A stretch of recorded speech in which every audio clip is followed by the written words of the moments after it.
Enquanto escrevo nervosamente estas linhas, sinto que não sei precisar exatamente por quanto tempo fiquei dirigindo, feito um louco pela estrada, antes de refugiar-me neste velho casebre abandonado, no sopé de uma das mais sinistras montanhas de Tiúba.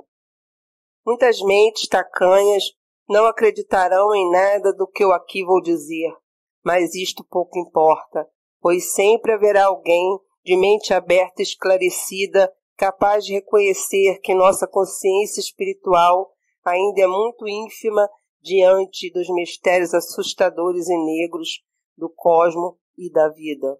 Minha cabeça ainda está um pouco zonza. Ainda estou um pouco confuso.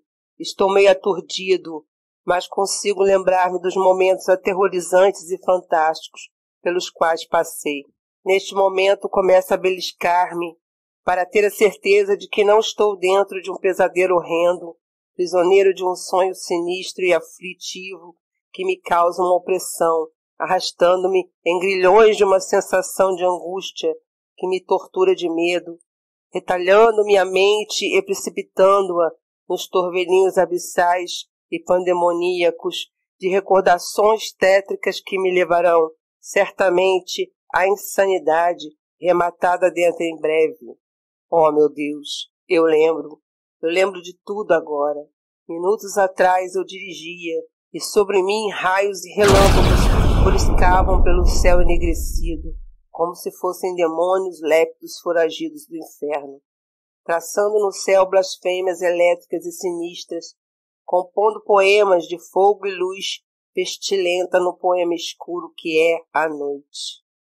A lama na estrada de chão batido era intensa, formava pequenos atoleiros, por isso tive que parar o carro e entrar na cabana antiga, assim escaparia da intempérie e do horror, ocultando-me neste casebre imundo e coberto de teias de aranhas e ratazanas detestáveis, haveria, sim, uma chance de escapar.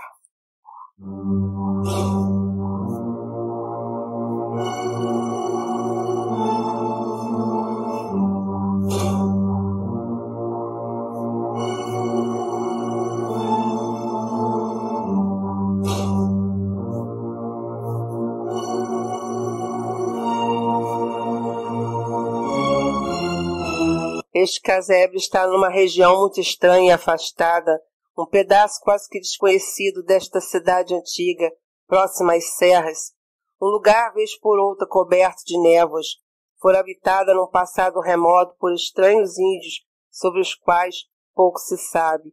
Disseram-me, certa vez, alguns moradores mais antigos. Outros ainda levantaram a tese de que houvera por ali uma comunidade exótica e nômade, semelhante a ciganos e dados à magia, e que viera do distante sul, terra do qual, aliás, sou oriundo. Do porta-luvas do carro, eu retirara o bloco de notas e a caneta com as quais agora, sob a luz da lanterna, escrevo estas linhas, relatando os fatos enlouquecedores que levaram ao ápice tétrico do pânico. Antes de morrer, levado pelas garras esqueléticas e aduncas daquela coisa horrenda e sarcástica que não ouso dizer o nome, pretendo esconder esse manuscrito em alguma parte deste casebre, e assim, quem sabe, no futuro não muito distante, alguém o encontre e leia toda a verdade que aqui escrevo, como legado negro do meu terror. Sei que muitos me chamarão de louco, mas isso pouco importa. Afinal, quem ousa atravessar as fronteiras da loucura acaba vendo coisas proibidas que uma pessoa dita normal não veria, salvo em raríssimas ocasiões. Chamo-me Guto Russell, e dispus-me a vir até Tiúba a pedido do meu amigo Ulisses Azeredo, um gênio da informática e da eletrônica, um excêntrico por natureza. Comigo eu trouxera do sul, a pedido de Azeredo, um outro sujeito, não menos estranho e excêntrico, um certo professor, Roger Silver, antropólogo de renome e também especialista em informática e eletrônica, além de estudioso de fenômenos parapsicológicos, escritor e pesquisador de obras de ciências ocultas, perito em transcomunicação instrumental e necromancia avançada. Confesso que desde o primeiro instante que o vi não gostei do enigmático professor Roger Silver. Notei uma certa empáfia e uma certa malevolência e ambição desmedida em seu olhar de demônio. Sim, seus olhos tinham um brilho misterioso que eu compararia ao brilho das chamas nascidas do conúbio ilícito de anjos pérfidos e demônios angustiados na danação eterna.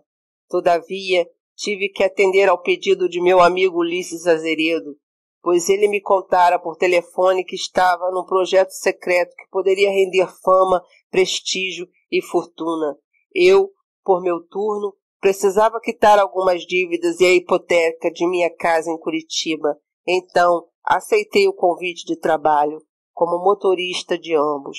O professor Roger Silver era um devorador contumaz de tomos e compêndios raros e obscenos de ocultismo e magia negra, um buscador ávido e enfermiço do insólito e do sobrenatural, e seu vasto e inaudito conhecimento fora, em grande parte, adquirido de viagens aos confins de terras exóticas como a Índia, Tibete, Hungria e Haiti.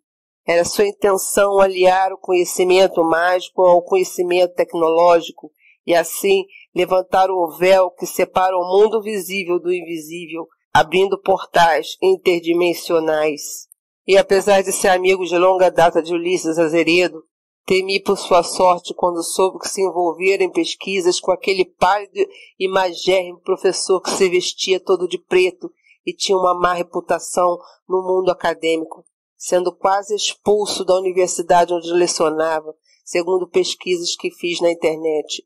Foi com espanto desmedido que lhes ajudei a levar em minha caminhonete toda aquela estranha tralha ou parafernália até uma das montanhas das estranhas e majestosas serras de Tiúba. A parafernália a que me refiro era, segundo o professor Silver, o incrível Necrotron, um poderoso e fantástico aparelho eletrônico que revolucionaria a ciência e a religião, possibilitando o contato imediato dos humanos com regiões e habitantes de esferas interdimensionais proibidas, ou seja, contato com o próprio além-túmulo. O Necrotron era uma mistura esdrúxula de rádio portátil, computador, ciclotron e canhão de prótons, colocados sobre um tripé que absorvia energia negativa da terra ou das pedras.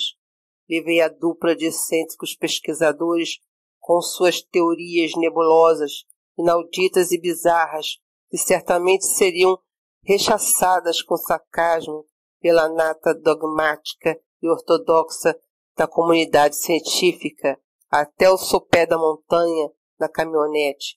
Depois, saltamos juntos e subimos a pé por um caminho estreito. Levávamos mochilas e o próprio Necrotron, que foi desmontado em parte, para só ser remontado lá no alto, no cimo nevoado da montanha. A subida foi íngreme, mas por fim, perto do anoitecer, chegamos numa espécie de pequeno planalto no topo da montanha e pudemos notar que as névoas haviam se dissipado e agora ventava forte. Notei a grande quantidade de pequenas e estranhas flores esverdeadas que lembravam orquídeas entre algumas rochas de aspecto bizarro. Ofegante, Ulisses falou: "Ei-lo, amigos, bem-vindos ao jardim do sussurro do diabo." O vento soprava estranhamente, e Ulisses explicou a razão de ter colocado tal alcunha assustadora naquele lugar, no alto da montanha. O vento passava por entre as formações rochosas que lembravam aquelas pedras de Stonehenge, de forma que o som lembrava um sussurro sinistro, e as pequenas flores bizarras traziam um quê de vergel do inferno ao lugar, daí o nome, Jardim do Sussurro do Diabo.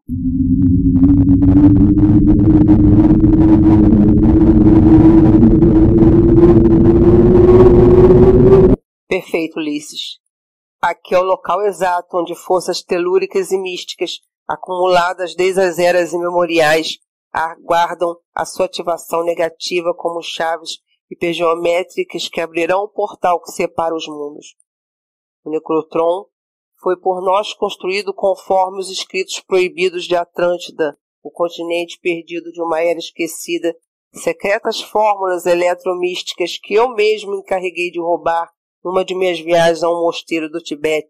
Na verdade, dentro de instantes, abriremos a porta de um mundo que jaz aqui mesmo, interpenetrando-se com o nosso na quarta vertical, e de dentro dessa estranha montanha, segredos milenares serão trazidos à tona, numa apoteose extraordinária de conhecimento oculto. Claro que Silver e Ulisses escolheram o lugar porque sabiam da lenda. Havia em Tiúba uma antiga lenda que assustava criancinhas, servindo de base para contadores de causos. Porém, os dois sabiam também que por trás de lendas há sempre um quê de verdade. Lembro que estremeci quando, na noite anterior, Ulisses me contara sobre os relatos de caboclos e matutos da região, que diziam terem visto uma estranha, macabra e grotesca criatura que descia a montanha em algumas noites de lua cheia. Sim, eles falavam com os olhos arregalados sobre uma criatura antropomórfica, esquelética, cadavérica, que raptava crianças no meio da noite, levando-as para o topo da montanha, e que nunca mais eram vistas. Houvera o ataque dos céticos e zombeteiros de Tiúba, que colocaram uma alcunha na assombração, Caveirinha Sombrio. Mas não foi suficiente para acabar com o mistério. Se era um morto-vivo trajado com um antigo terno preto e uma cartola mais antiga ainda, ninguém poderia afirmar. O que se sabe é que, de fato, crianças passaram a sumir. E em madrugadas, muitas pessoas na cama diziam ter acordado com gritos de meninos sendo arrastados à força para o cimo da montanha maldita. Sinto um calafrio na espinha ao escrever sobre isto agora, embora eu confesse que sempre fora um grande cético e gozador do sobrenatural. O Necrotron foi montado rapidamente. Trabalhamos ligeiro. O vento aumentou. Não havia mais resquícios de névoa agora. Enquanto isso, a noite trouxera sua amante, a lua, e com uma meretriz de luxo no céu, iluminava-nos com sua nudez de luz mortiça, e juntos, noite, céu, estrelas e lua, fizeram uma orgia de sombras malditas e assustadoras.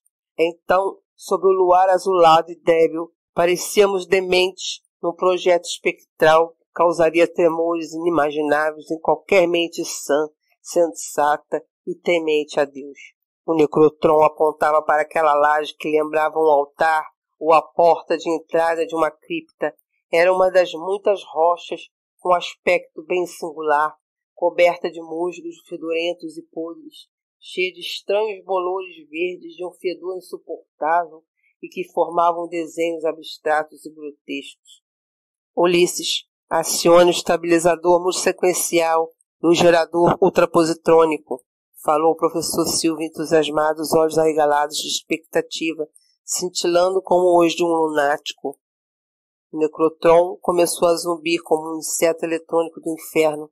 Depois, lançou ruídos similares a uma estática ensurdecedora e, por fim, começou a vibrar por inteiro, soando alto como uma turbilha de energia nuclear, desprendendo de seu bojo ondas eletromagnéticas de magnitudes desconhecidas.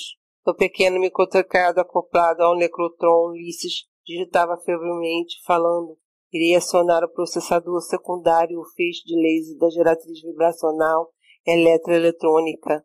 O Necrotron começou a zunir alto, como um apito de um gigante louco, ou como uma turbina colossal, e a laje fedorenta em forma de altar começou a assumir uma coloração esverdeada ao ser atingida pelo disparo do raio laser, que liberava magnetismo e vibração ao atingir o alvo.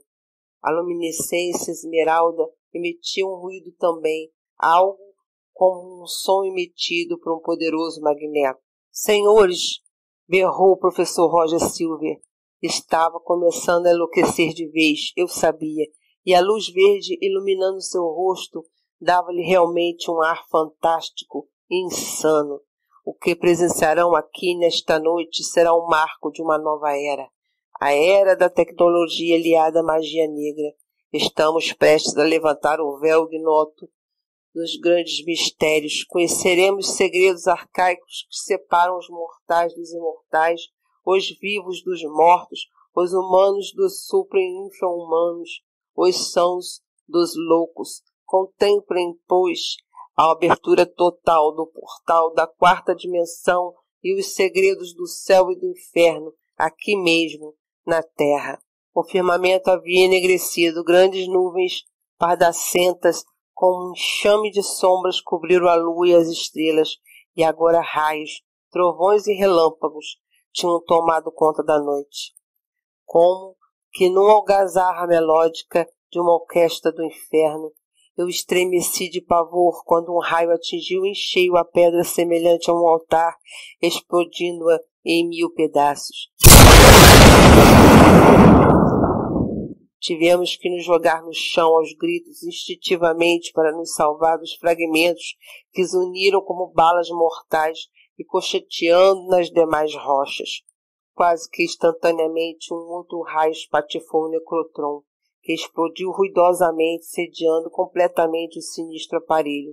Quando a fumaça baixou, revelou-se aos nossos olhos uma estranha abertura na laje estilhaçada. O professor Roger Silva e Ulisses logo se debruçaram sobre a abertura no solo rochoso da montanha, iluminando as profundidades com a lanterna. Por Júpiter, professor, há degraus logo ali embaixo e um cheiro de mofo que penetra forte nos pulmões. É de fato uma escada e parece descer em espiral até as entranhas da terra. Ou do inferno, meu jovem, ou do inferno, completou o professor Roger Silva, sombrio e enigmático, pondo-se a descer. Você não vem conosco, Russell? Falou Ulisses, também começando a descer. Receio que não, amigo. Acho melhor ficar aqui em cima, no caso de algum problema. Estou com o telefone celular no bolso e vocês têm os seus. Se tiverem problema, me liguem lá de baixo. Já no primeiro degrau da escada, Silver falou. Russell, seu tolo, perderás a oportunidade de ver o que poucos conseguem em vida sem enlouquecer. No entanto, faça como lhe aprouver. Vamos descer, Ulisses. Até breve. Culto Russell. Espero reencontrá-lo em breve. Espero.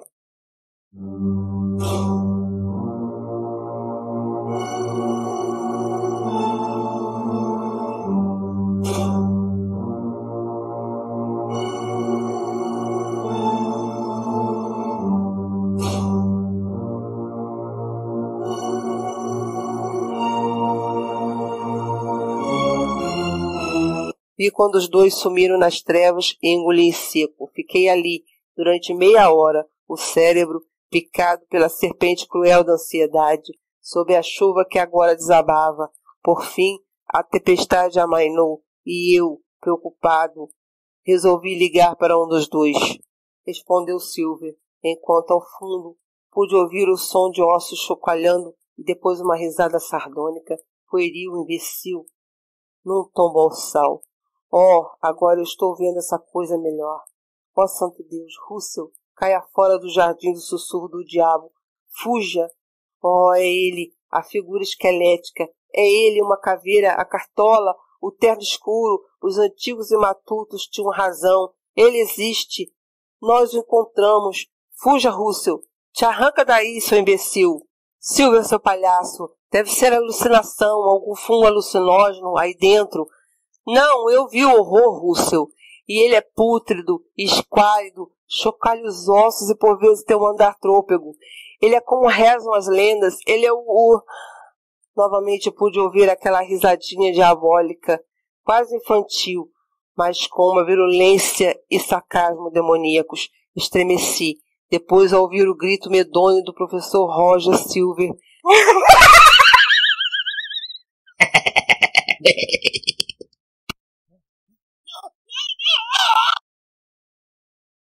Depois, a ligação caiu. Tentei criar coragem para descer a escadaria além do buraco, mas não consegui. Tentei ligar novamente, tanto para o telefone celular de Silver quanto para o de Ulisses, mas nenhum deles atendia. Fiquei sem saber o que fazer, até que o meu telefone celular tocou, quase que me matando do coração. Alô? É você, Silver? Fale, seu maldito insano, eu disse. Então ouvi aquela voz medonha e sarcástica. Silver está morto, como o patético Ulisses. Agora chegou a sua vez, Russell. Com ira brotada do medo, lancei o telefone celular no buraco e escapei dali, aos tropeções, descendo e caindo e rolando pela encosta da montanha até chegar no carro e sair em disparada. Agora estou aqui neste casebre escrevendo tudo para que um dia alguém saiba o que de fato aconteceu. Estou tremendo de medo, suando em bicas. Tranquei a porta do casebre com a tranca, mas suponho que a madeira esteja apodrecida.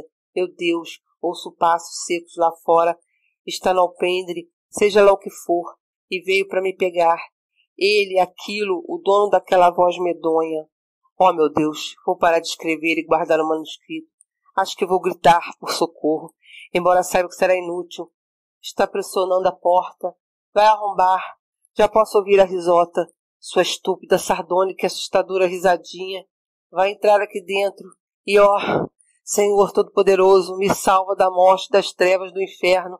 Me salva do caveirinha sombrio.